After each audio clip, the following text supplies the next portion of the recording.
Hey, how you keeping? Friday late afternoon, day off in the morning. That can only mean one thing.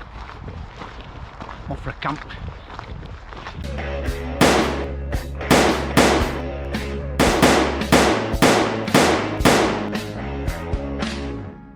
So I've just left home and just had a walk through Arrochar, and now currently making my way up the foot slopes towards Ben Arthur, Ben Anane and Ben Eam.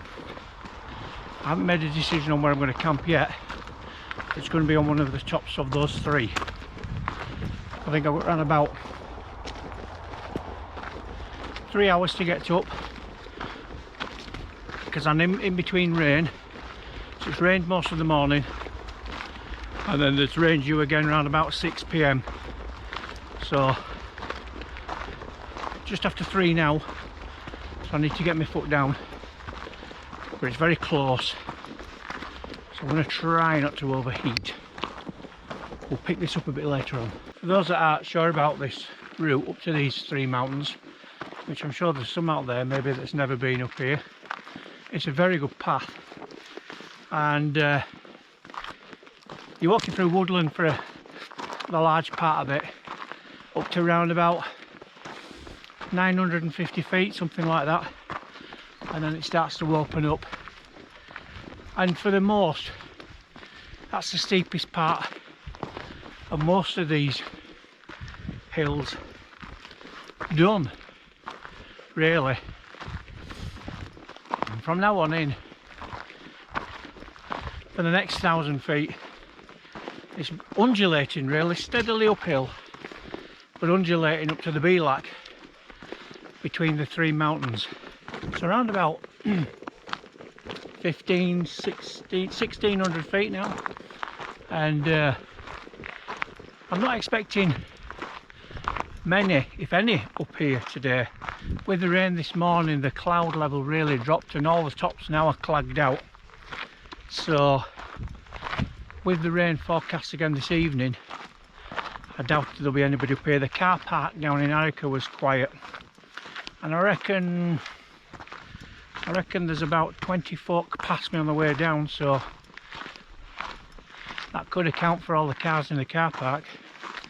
So making good pace. I could do with a little bit of a breeze just to cool me down. It's very warm. But anyway, not far from the Belak now, and then it's make your mind up time, isn't it? Make your mind up time. So just coming up to the Belak now, just short of 2,100 feet, and this is about the point where I make a decision. Do I go up Ben Arthur,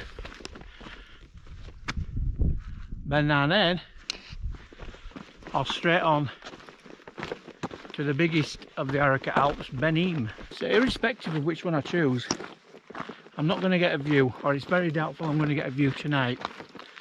But this is all about a little bit of exercise. It's a little bit of quiet on a Friday night, but there is a chance that there'll be some views in the morning, and I'm prepared to take that gamble. But which one? Which one would you do? Chatting with a lad there that's fell running, and he's just run up the front of Ben Anane, up over the top, then up Ben Eam, then back, and now he's heading up the cobbler. Ooh. He says he's been injured. I think he's going to wake in the morning. What a start. Anyway, decision made. We're going to spend the night on Cleggy Ben Eam. Cleggy? No, Claggy Ben Eam. Claggy Ben Eam. Just heading into the mist now. 2,150 feet. So there's not going to be a great deal to see from here on in. So we'll see how it goes anyway.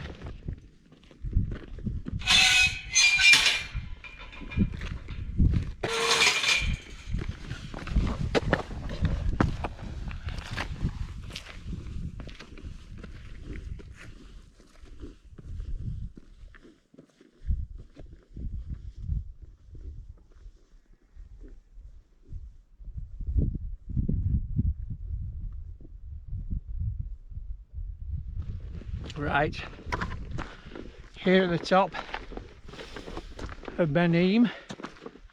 Ooh, not a drop of wind.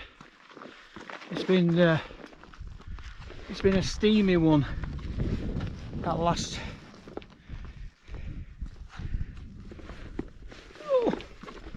100 or so feet, very warm.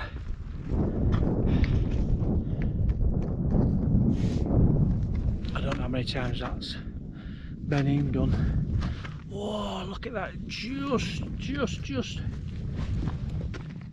a couple of sneaky views there.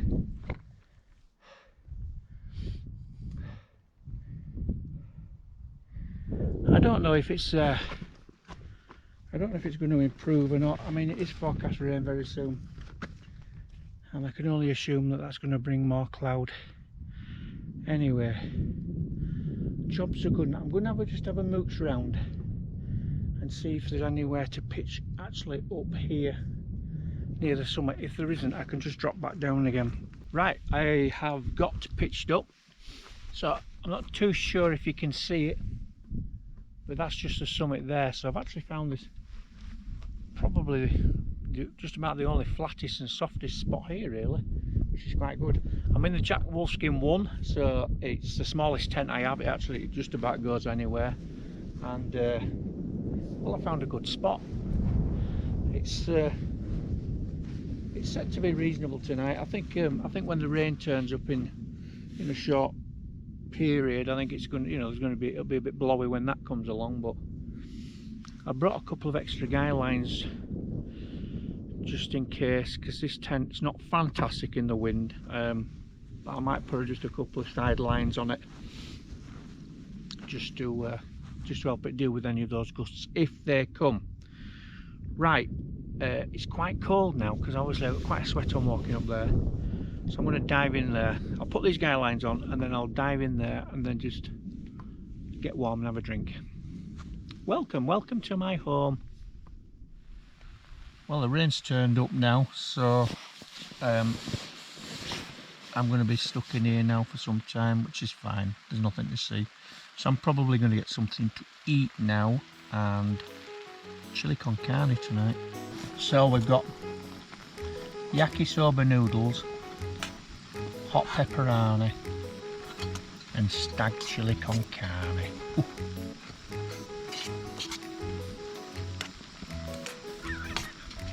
Smells absolutely fantastic in here.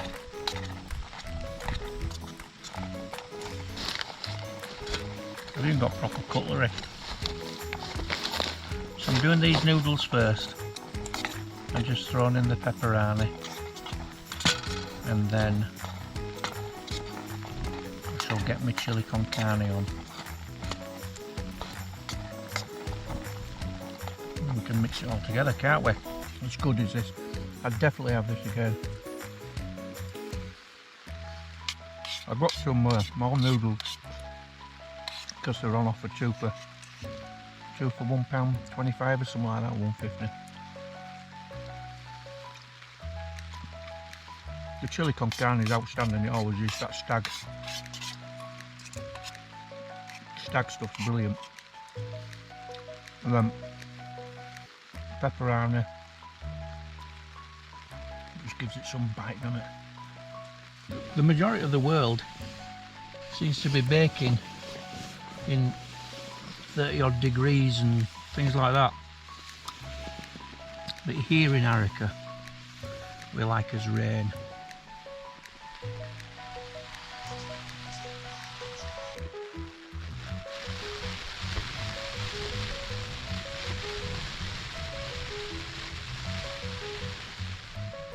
Well, it's pretty grim out there now.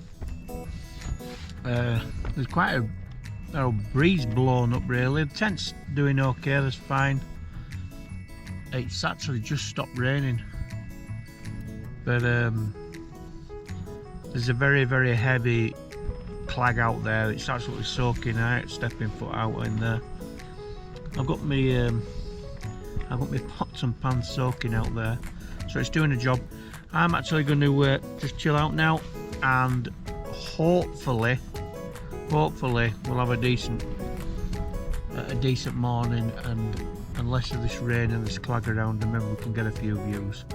So on that bombshell, I'm going to go to sleep. I'll see you in the morning.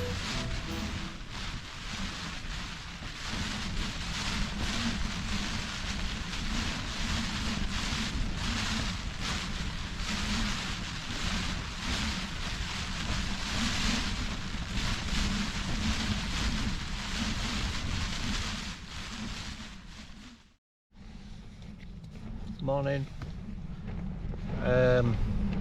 Brutal night, tough night.